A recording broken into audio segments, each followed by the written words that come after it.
You okay with the mask and the microphone combo? Okay, great.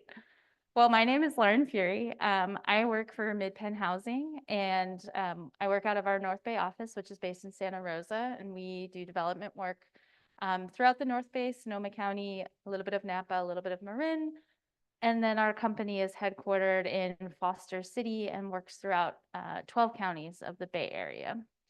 But I'm here specifically to talk about Washington Commons, which is located on Washington Street, right across from the regional library. Let me pull up our agenda. So I'm going to go through just kind of who the key people are on the project, a little bit more about MidPenn Housing, some history about the site development, and then we have our architects here to give some more detail and information on the project design, and then we'll have some time for Q&A. And feel free, if you have any burning questions, you're welcome to interrupt me. I'm happy to pause and take questions as they come up. So our team is MidPenn Housing. We're the real estate developer. We're working with LPAS Architects. We have Ron and Ray from them in the back of the room with us. The general contractor will be Midstate Construction, who is a Petaluma-based general contractor. And then Adobe Associates up in Santa Rosa is the civil engineer on the project. So those are the key parties who are already involved in the development of Washington Commons. And so MidPenn Housing, we always like to start our presentations with our mission. Our mission hasn't changed in the 50 years that MidPenn has been a nonprofit affordable housing developer.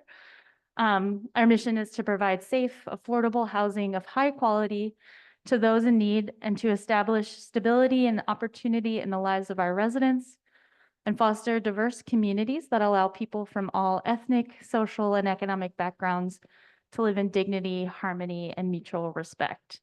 And we really try to embody all of those principles in our developments. Sorry, get this out of the way.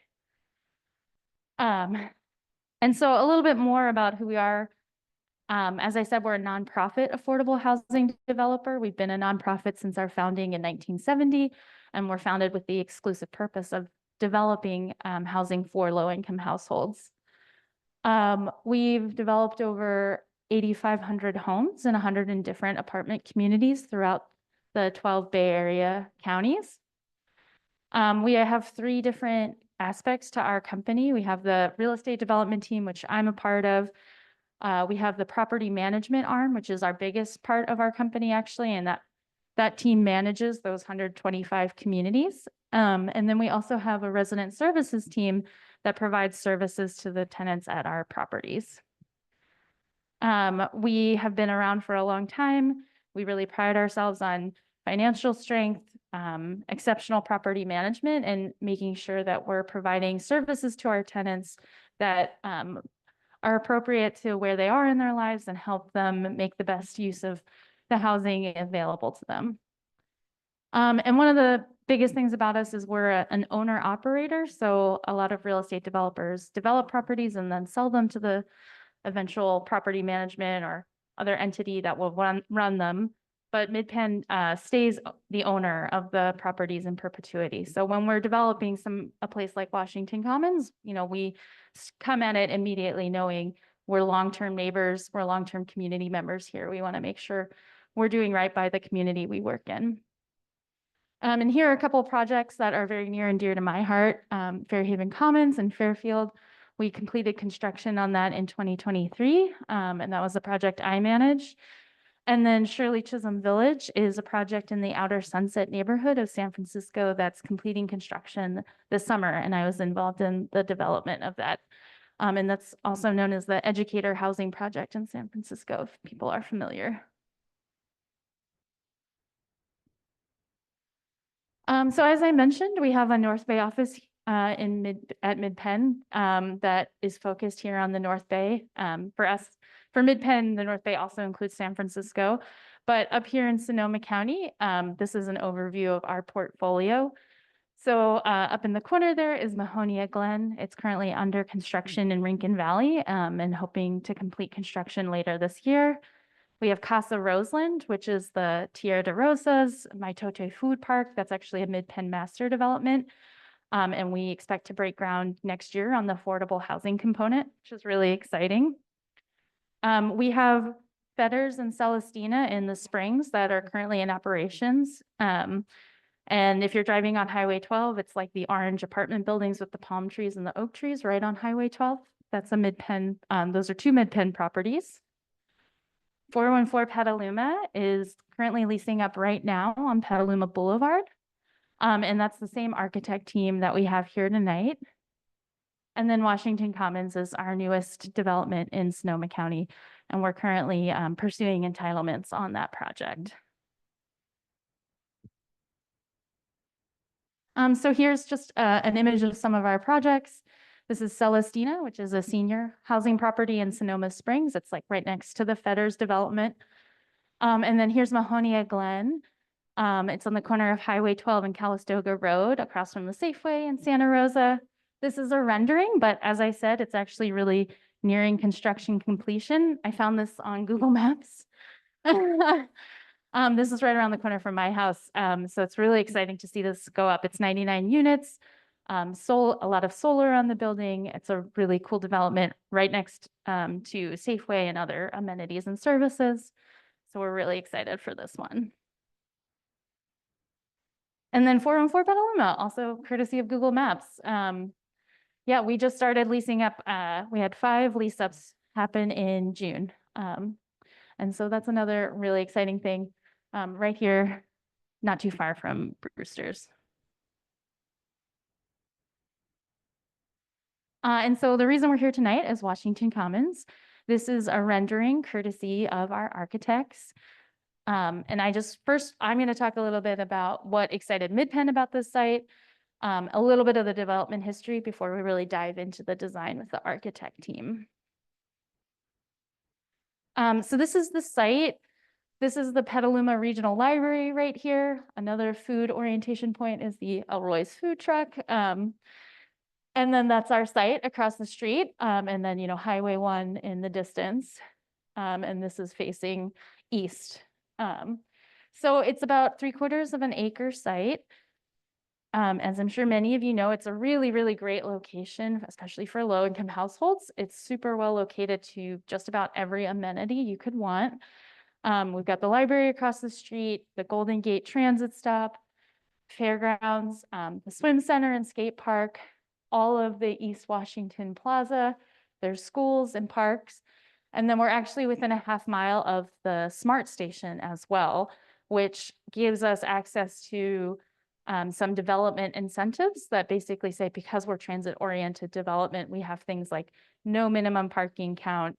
We can build a little denser than the zoning code typically allows. Again, just more of the amenities within a half mile radius. And then when you expand it, we have like all of downtown, all of the shopping centers across 101 within the 1 mile radius of Washington Commons. Since this is a planning group, I thought I would go a little bit deep into the history on this site. So originally this property was owned by someone else, and they entitled it as a market rate project with 24 units of housing. And then they subsequently increased it to 28 units. They went through a lot merger process. So originally, way long ago, this was actually 3 single-family home parcels that were subsequently demolished over, like, one of the demos is from 1950, like they were demolished a long time ago. It's been a vacant site for most of the last 25 years. So as part of entitling the project and putting all of those units on there, the prior developer went through the lot merger process and made it a single 3/4 acre parcel. Back in 2021, in the middle of COVID, that market rate developer decided the market rate apartment complex that they wanted to build wasn't financially feasible, so they listed it for sale on the marketplace. And then about a year later is when Mid-Penn decided to go ahead and purchase the site in consultation with the city of Petaluma, because we could put more than 28 units on there, again, because of some new state laws that allow transit-oriented high-density development. And then, of course, we could leverage public dollars to build it. So it made a much denser development financially feasible. So we paid $1.4 million for that 75-acre parcel. And then the city so far has committed $500,000 towards that purchase price to help defray the costs of the eventual project construction. And then those are just like the documents of the prior entitlement process for the former project proposed for the site. So just the timeline for Washington Commons that we're looking at is back in 2022, at the very end of the year, we purchased the site and submitted a notice of intent to apply for entitlements through SB 35. SB 35 is a ministerial entitlement process that has a 90-day review period and basically says we just have to meet objective design criteria. And as long as we do that, we can, build a project in the city of Petaluma. So in early 2023, our architect team started working on the designs. We did some initial outreach meetings to just the direct neighborhood to talk about this project and get some kind of high-level feedback on the design of the site. And then we're hoping by the end of the year to apply for SB 35, receive our entitlements in early 2025. And then we anticipate another year or two of applying for different financing sources, local, state, federal, to build up the financing stack. Once we have all of those pieces lined up, we would apply for building permits and then start construction, ideally by the end of 2026, complete about 18 months later and start moving households in 2028.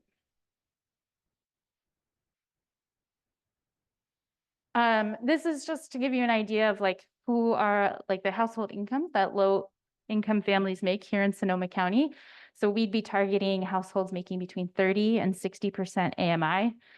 And then we have studios 1s, 2s, and 3s at this property. So depending on your household size, we could be looking at households making as little as under $29,000 a year, or for a large household up to $100,000 a year, which most of you probably know in Sonoma County is not a lot of money. And these are just some example salaries taken from Indeed.com. So who we might be targeting here: early career teachers, custodians, coordinators, farm workers, that kind of thing. Okay, so with that, I will turn it over to Ron to talk about the design of Washington Commons and how we created the building that you saw in the rendering. We'll take this, get out of the light. Okay, I'm Ron Metzger. I'm with LPAS. I've met many of you here before, but maybe with the earlier community outreach on this project, but also on 414 Petaluma Boulevard. So we're really happy to see that move forward. As you can see from the timelines, it can take a long time to get a building up and running from when we actually get started. So this project, the head of real estate for Mid-Penn contacted me because we did the 414 and said, hey, we're looking at this. What do you think? And so we did some studies to show how that might go together. And do I push an arrow? Oh, here we are. So, oh, okay. Is that better? All right, thanks. So we did first of all, we looked at the land use requirements. We looked at what the previous entitlement did, what the underlying land use is, and this is a mixed use zone, and it does allow residential. It also allows 100% residential. And so that is what we're proposing. It also has a certain shape that creates certain constraints. And so what you see here is kind of an organizational diagram. What we felt made sense is to bring vehicular traffic on the far eastern side of the project. I'll just say north is up. It makes it easy to talk about. And we did so for a variety of reasons. And as Lauren said, we were not required to provide any parking. And as we talked about it, we thought, well, maybe a little bit. But really, most of the family-oriented projects, that MidPen owns and operates has about 0.5 parking spaces per unit. And so that's where they were comfortable. We know what that looks like and feels like, and we should aim for that. And so that's what we have here, knowing that we are also in a very walkable community and close to transit. And so we brought our vehicular entrance on the eastern side and created more parking kind of behind the building. That was also a strategy to provide fire access to the backside of the building. The fire department really wasn't used to dealing with 4-story buildings. There aren't that many in Petaluma. They're kind of newer. And so we had to work with them on how access is provided. And they agreed that the way we were doing that works. What we also wanted to do is provide the majority of frontage along Washington Street with active uses. So we have our main lobby, our leasing office facing the street. But then we also have residential units at ground level facing the street. Family-oriented communities are required by state law, if we're going for tax credits, to have a certain size amenity space, certain size outdoor spaces. And so we oriented the amenity area and the outdoor amenity areas towards the rear, where they can be more secure, where you might have children and playground and things like that. And so that the pink shapes that you see are the common areas, amenity areas, and they orient towards the open space for residents. And then we wrap the west side and south side with residential units. And so this is a site plan. Early on at our last community meeting, I think we may have shown this kind of a little more definitive of how that works. The other thing that's interesting, because there is a floodplain overlay here, the floor level, originally, we were told it had to be 3 feet above the sidewalk. I think we were able to get it down to 2 feet or 30 inches. 1.5, we did even better. And so that was really helpful, because to raise 3 feet above the sidewalk, when it starts to disengage the uses from the sidewalk, it also makes an accessible path of travel really hard to do. And so with 18 inches, what we did is we created a porch across the front, and we can, in that porch area, we can have a ramp that takes you up to the lobby. Lobby will also have a mail. There'll be a central property management office. You typically want in a community like this to be able to see who's coming and going, and it helps build community, but also helps build security. There's also an entrance in the back for parking for residents to come in. There's bike parking inside the building, and then there's the laundry and club room that opens out to the patio in the back. And then you can see we have a variety of uses on every floor. Those ones would say A are 1 bedrooms, the Bs are 2 bedrooms, and Cs are 3 bedrooms. So unlike most market rate communities, which may have, if they have 3-bedroom units, it might be less than 10%. This has 25% 3 bedrooms, 25% 2 bedrooms. So it's really targeting kind of families that could live here. And so we are ready to submit for our entitlements whenever the city says, yes, you are clear to go and do that.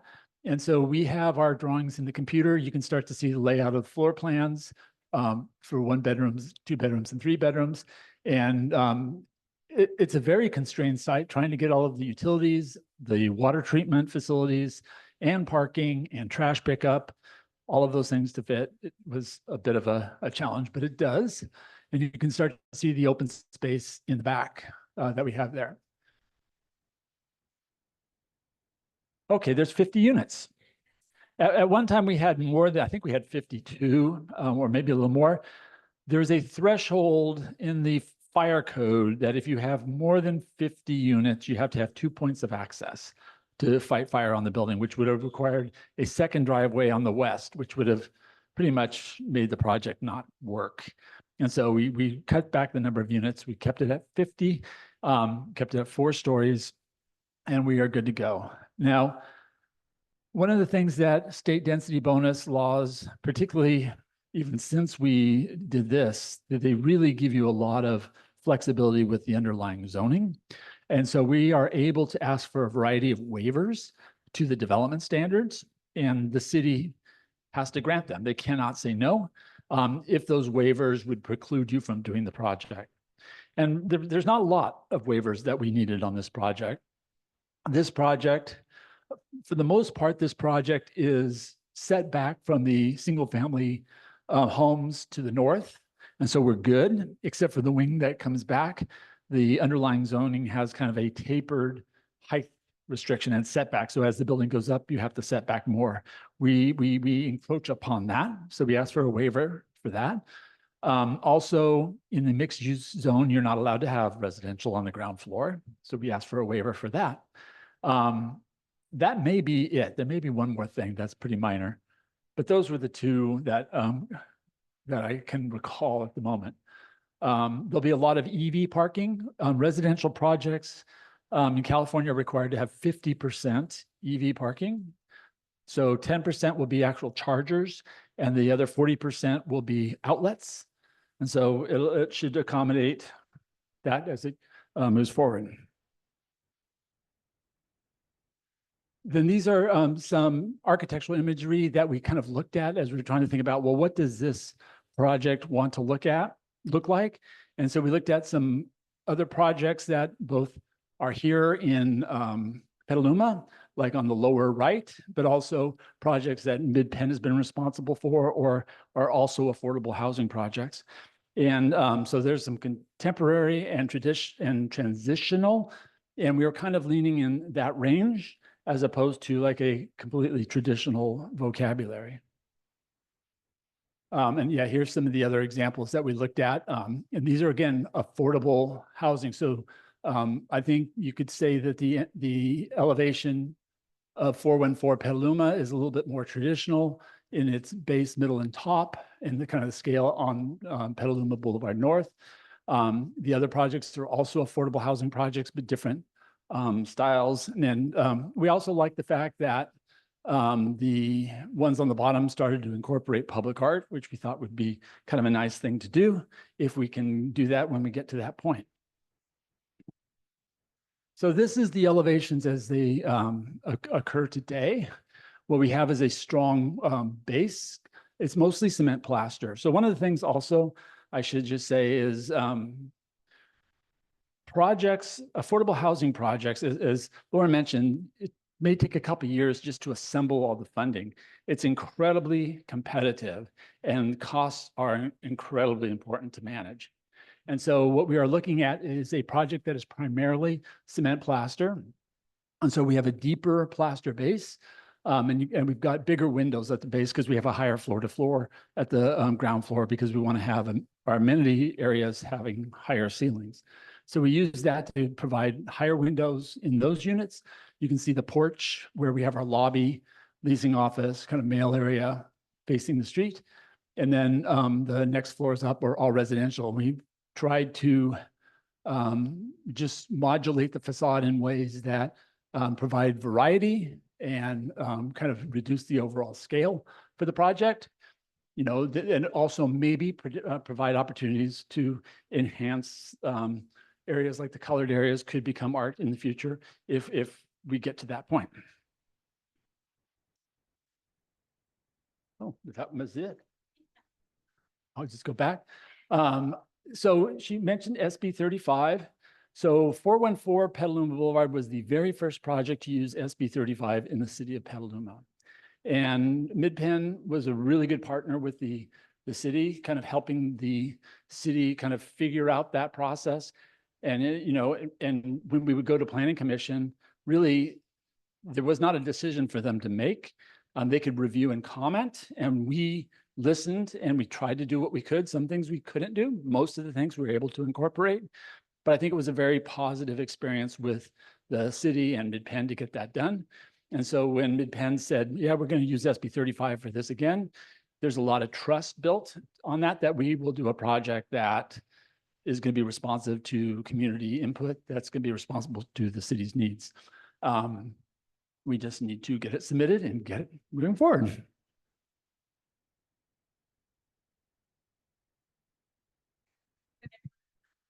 Oh, there's, okay. So there, that's what it looks, it's always hard to see things in 2D, but you can really start to see the three-dimensionality of the porch area. And again, that was primarily to help deal with access for grading, and then how we've broken down the scale of the building to kind of relate to the context of the neighborhood.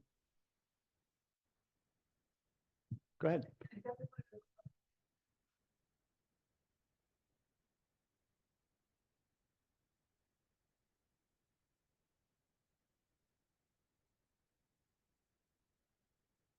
Uh-huh.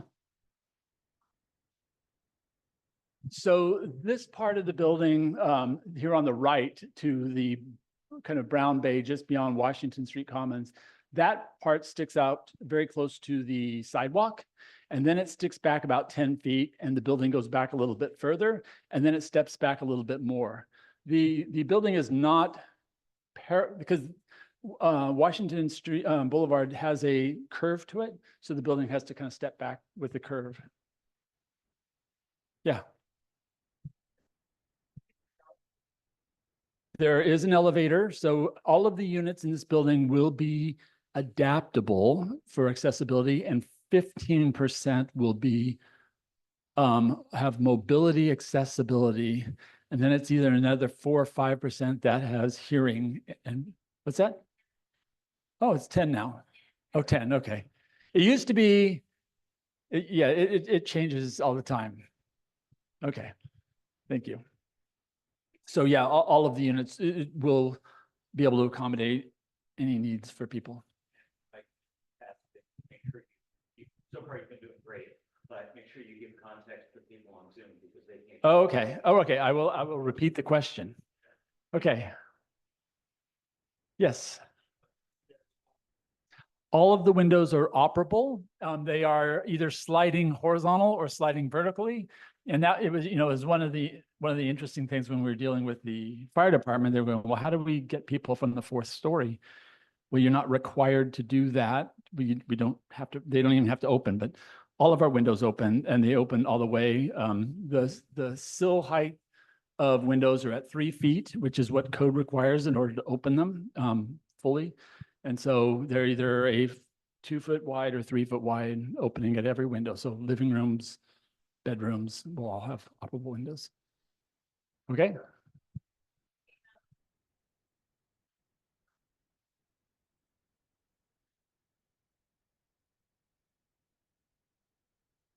Also, I was thinking grocery stores, Mm-hmm. Yeah.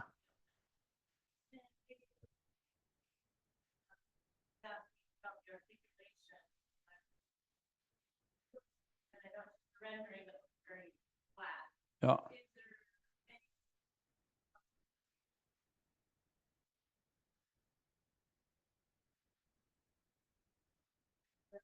Yeah. That is south facing.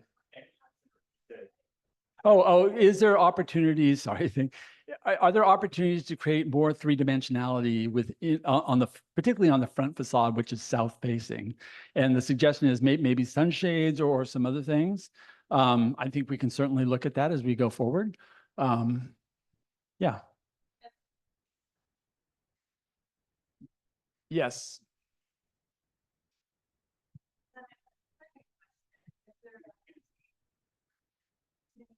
There is, and is there a landscape architect on our team? Yes, there is, and she is the same architect that did the project at 414 Petaluma Boulevard. And so we have street trees. I think they are there. They may get damaged in construction, and we'll just replace them. But we will have screen trees along the sides and shade trees kind of along the parking lot. We have more ornamental trees kind of around the play area. And then the trees that are in the upper left are really off the property. They are in the other neighbor's yard. But I would imagine the city has a water use requirement for landscape, which we will comply with and all of that. And then we also have to treat any runoff, water runoff from the roofs, from the parking lot, from any impervious surfaces. So these darker planter areas are they function to treat any kind of runoff that we have. Yes, the area that is gray, that is on the right side and turns the corner, that's the parking lot, and that will be asphalt. Yeah. It will be black asphalt. And I know they have cooler asphalts and different things, but we aren't at that level of detail at the moment. So I have a question from Zoom about visitability units. Visitability?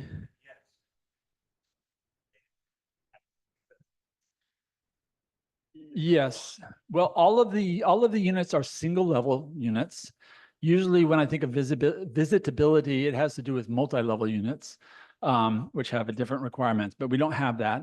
And all in most just regular like 3-story walk-up apartments, it's only the ground level that are adaptable or accessible. On this project, because it has an elevator, all 100% of the units will be adaptable, which means they can be converted to accessible if they need to, but a high percentage will already be accessible. And then question for me is, how do the units get allocated? Oh, that is a Lauren question. I'm sure there's a long list. Do you mean how do we determine the households that move in? Yeah, so we go through a lottery process, a marketing and lottery process, where we post about the unit's availability in like local newspapers, on the website with the city of Petaluma. We'll probably notify Know Before You Grow. So, and then we call it like the open application period, when anybody can apply through MidPenn's website. And then we close the application period, run a lottery, and start working through households who meet the different household size and income qualifications according to how they self-report. Basically, then we start interviewing them. Our lenders require a lot of documentation. Our public sources require evidence that the household makes what they say they make. And so we qualify those households and then just move them in one by one. Go ahead. Following up on that question, I heard it every other day, I'll check it with you.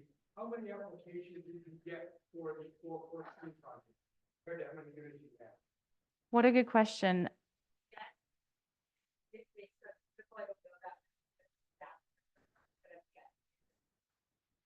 So if you can repeat the Yes, question. yep.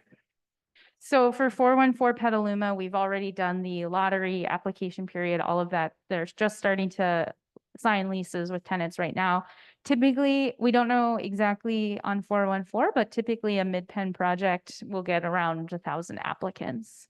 I do know for Shirley Chisholm Village, the educator housing project that also just completed the first lottery, and they received just shy of 1,000 applicants for 135 units. And that was just all people who qualified, who self-reported as SFUSD staff. Yes. No, that's Danco Properties.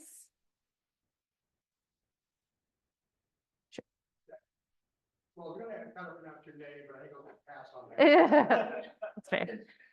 Ron made reference to when the city will allow you to submit the SB 35 application. I'm not aware of what the process is that allows the city to dictate timing on that. Can you relate? Sure. So Dave's question is about the fact that we do not have approval to submit for SB 35 entitlement yet. Technically, it's not the city who is the approving entity. So a new law a couple years ago, AB 168 requires tribal consultation prior to submitting for SB 35. So we need Great Rancheria's permission to apply for SB 35. So we're currently undergoing consultation with them, which basically means ensuring that we've done adequate archaeological, cultural due diligence on the site before we apply for entitlements. So we're currently in process with them. And once we complete that process, then we can apply for SB 35. Ramon. So your company in the Springs in Sonoma, that's amazing vegetable gardens. Maybe like I see some green spots over there. Do you have anything like that in these? Yes, Ramon's question is about Mid-Penn's Sonoma Springs development, Celestina and Fetters. There's really nice community gardens there. We are not planning to do that here on this project because of just space constraints. And when we're building the family units, so also Celestina is a senior property, and we really, when we have the space opportunity, like to allow garden space on the senior properties. Washington Commons is very focused on families. It's 50% 2 and 3 bedroom units. So you can see in the back corner there, that's kind of the space we have. And we chose to prioritize a play area with the future family focus in mind. Yeah. Did you have a question? Any improvements to the sidewalk? That's such a good question. What a good question. Ron, do you know offhand? Do we have any improvements to the sidewalk plan? I will say, so one thing is the way that, just an overall big picture thing is, what you're seeing is really the detail of the designs, because we want to go through the entitlement process before the architect team really starts detailing everything out. So things like sidewalks, there will be improvements, but I don't know that we have a handle on it yet. Well, I think the overall width of the sidewalk is what we have. I believe it goes to the back or to the property line already. I could be wrong, but I think that is correct. What we are going to be required to do is repair and make it completely ADA accessible, which it may not be today. And I think there may be another curb cut in there that we're taking out. And so we got to fix all of that. And the other reality is, you can see these columns that are right up along the sidewalk. The sidewalk's going to get destroyed. And so it's likely going to have to be honest, just from a practicality standpoint, it'll probably be mostly new concrete in order to make that happen. Because you can't just build right to it without destroying it. And we also will be running new utilities to the site, which often go below the existing sidewalk. So we typically tear it out and replace. And any replacements are up to modern day code. What a good question. I don't know the code requirement for the sidewalk width in Petaluma. Can you answer on the mic? Oh. So we would have, that is, we don't know. I don't know how, I don't know the answer is the correct thing to be saying at this point in time. However, we will be going to the curb will be staying in the same spot, and we will be going to the property line with that. I don't know if it's 5 feet or if it's 6 feet. The minimum is 4 feet from a code standpoint, but this is, I know this is bigger than that. Plus, there's paving between the various trees to make it wider. So we will know as we get into it. And that I could probably look at the drawings and answer that. I just don't know at the moment. First from Zoom, will we be able to get access to the slides? Sure. Great. Well, if you can repeat that. Yes, the question is, can we provide the slide deck for your review? And yes, we can, and Lauren can provide that to you. And then the other is just kind of an architectural question generally. You mentioned when you were talking about the ground floor units, about activation at the street level. And we walked around a bunch of places looking at residential and what activation means. I'm never sure what really works and what doesn't. And then when I saw your pictures, it didn't look like there was a lot of activation there. Yeah.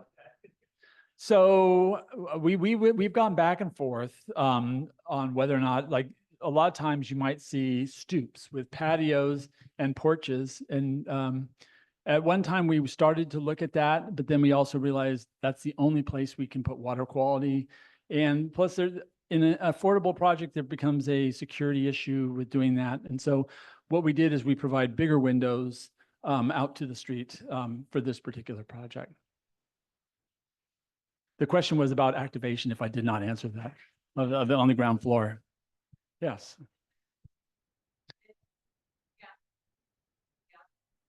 No. Well, yes and no. There is solar. There's going to be photovoltaics on the roof, which is required in all new residential projects. I don't believe we are looking at gas. It's going to be an all-electric building. Yeah. Yeah. Yeah. I believe the funding sources, you benefit from that. Not really? You get penalized in the building code for doing gas, even though you're allowed to do it. Most projects are going electric. Go ahead. Okay.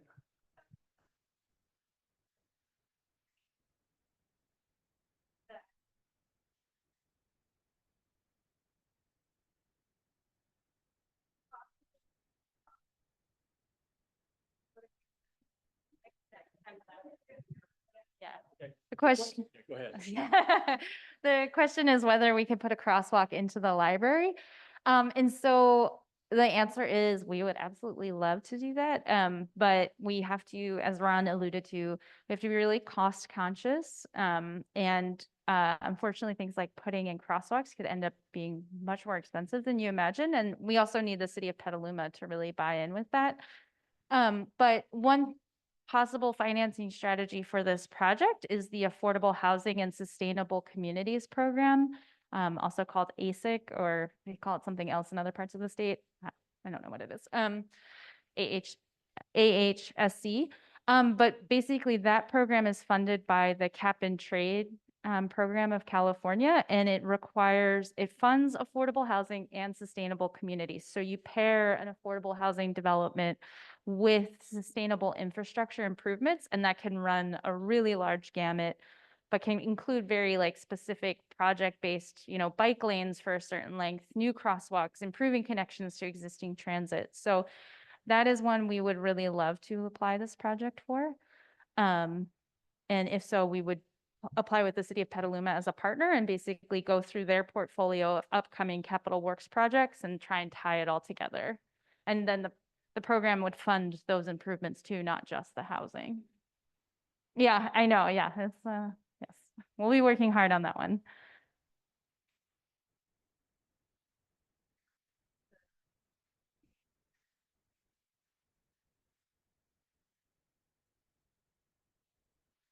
Yes, the question is about where the $500,000 from the city of Petaluma came from, like their funding sources, and it's from their in lieu fees. So when market rate projects are built, they can contribute to an in lieu fund for not having affordable on site, and then it helps fund actual affordable elsewhere.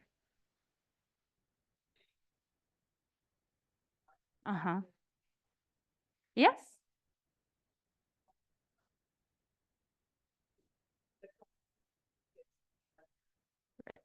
Yeah.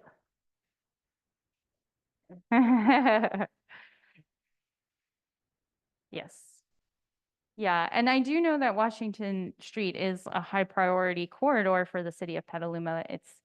But it's challenging because it is a high traffic corridor, but they are for sure keeping it on their radar of ways to make it more pedestrian and bike friendly.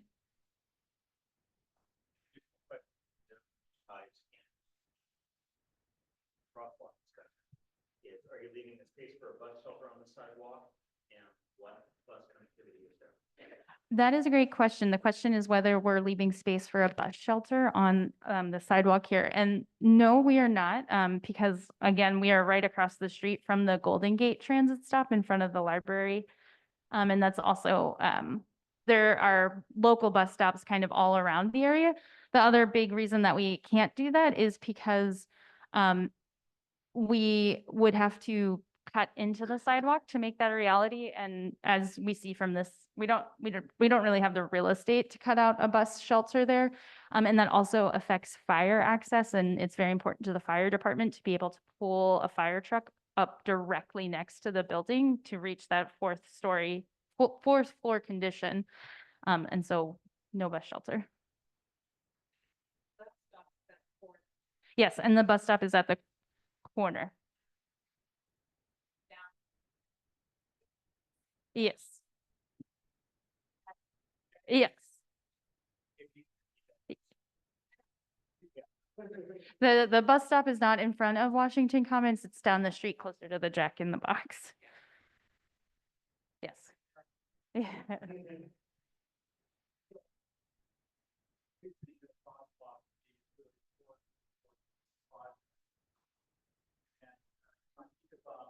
Getting from there, how do you get there to the smart station? And really, with it being an active transportation development, folks are going to be more dependent on active transportation. Getting from that side of the road down to the train station, smart station, is difficult. And so we need to give the families the ability to get across the street and to be in an area. I think overall, I'm really excited about the project, but we have to find a way to get those families.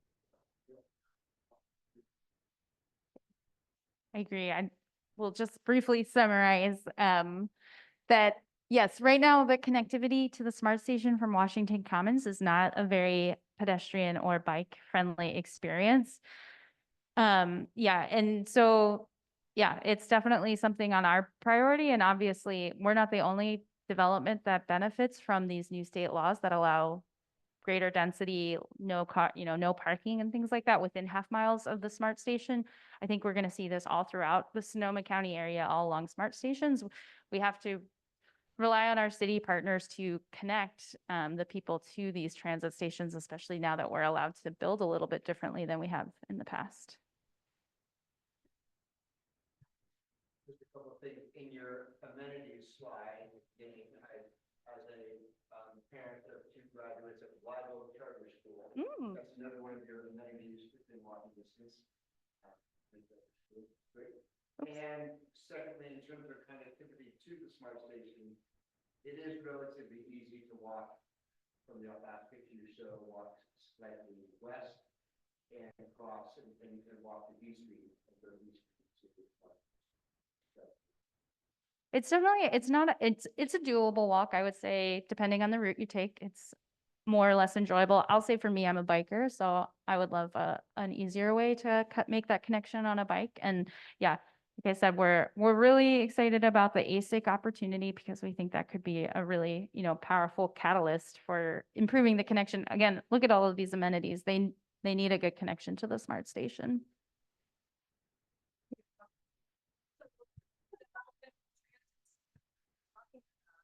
Then, there's gonna be, oh, God. Sorry. I feel like there's a lot of good conversation. So, okay, I'll stand up. So the new transit system that they're sort of talking about with the micro connections. So all they have to do is just walk down to the bus stop and they probably have pre-ordered the bus, those little buses to take them to Smart, right? And since it's 4 years from now, the transit systems will be figured out so that they don't even have to walk that far. They could take a little bitty mini shuttle to get there. So, Well, and to Dave's point, I don't know if it's considered a trial, but right now the bus is free. So that's pretty easy. 1 year. So maybe that will be a permanent program in 4 years and you just take a free bus down the block.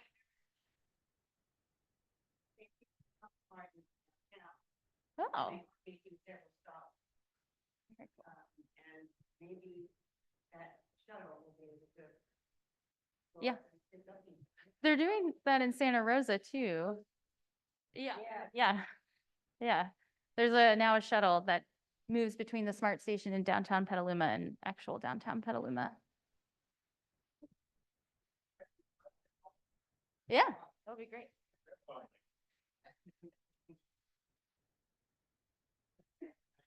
Yeah, I know. I spent 12 years on the transit committee along with Frank for some of that time. Actually, the better analogy to Santa Rosa is the system that runs between the Santa Rosa North Station or the airport station and the airport itself, where you get on an app and order it in advance. The Rosie system, if I understand it correctly, is a shuttle on a predetermined route. So what we're going to have in downtown Petaluma is a microtransit, meaning you order on an app They can't guarantee they're going to always give you a ride because they may run out of capacity. But if you live with this project and we still have microtransit, you call in on your app, it says go out front or walk down to the Jack in the Box, that stop, and the bus will be there in 10 minutes. And then you can go to anywhere in their service area, which is downtown, a little west of downtown. It's not the entire community. But right now, it's just a trial project, see how it works, see how much ridership's generated, et cetera. So didn't mean to co-opt the meeting, but I heard the transit conversation going a little bit sideways.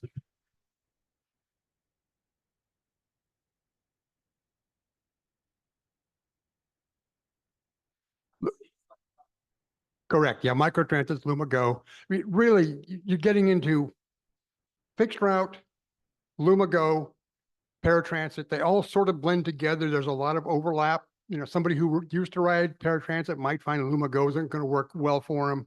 So there's going to be a lot of sorting out of how this all comes together. You get the mic back. I'm done. I promise I'm done. All right. Any other questions, comments, thoughts?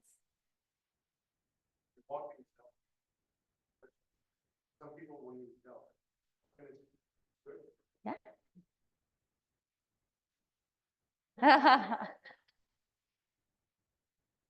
Okay, well, Dave, any closing words or thoughts? Okay, yeah.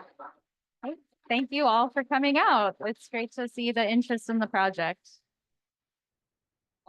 There's still food in the back, there's still water, if you want to have a private conversation with anybody from Urban Chat, with Mr. Presenters tonight, we can hang around for a while.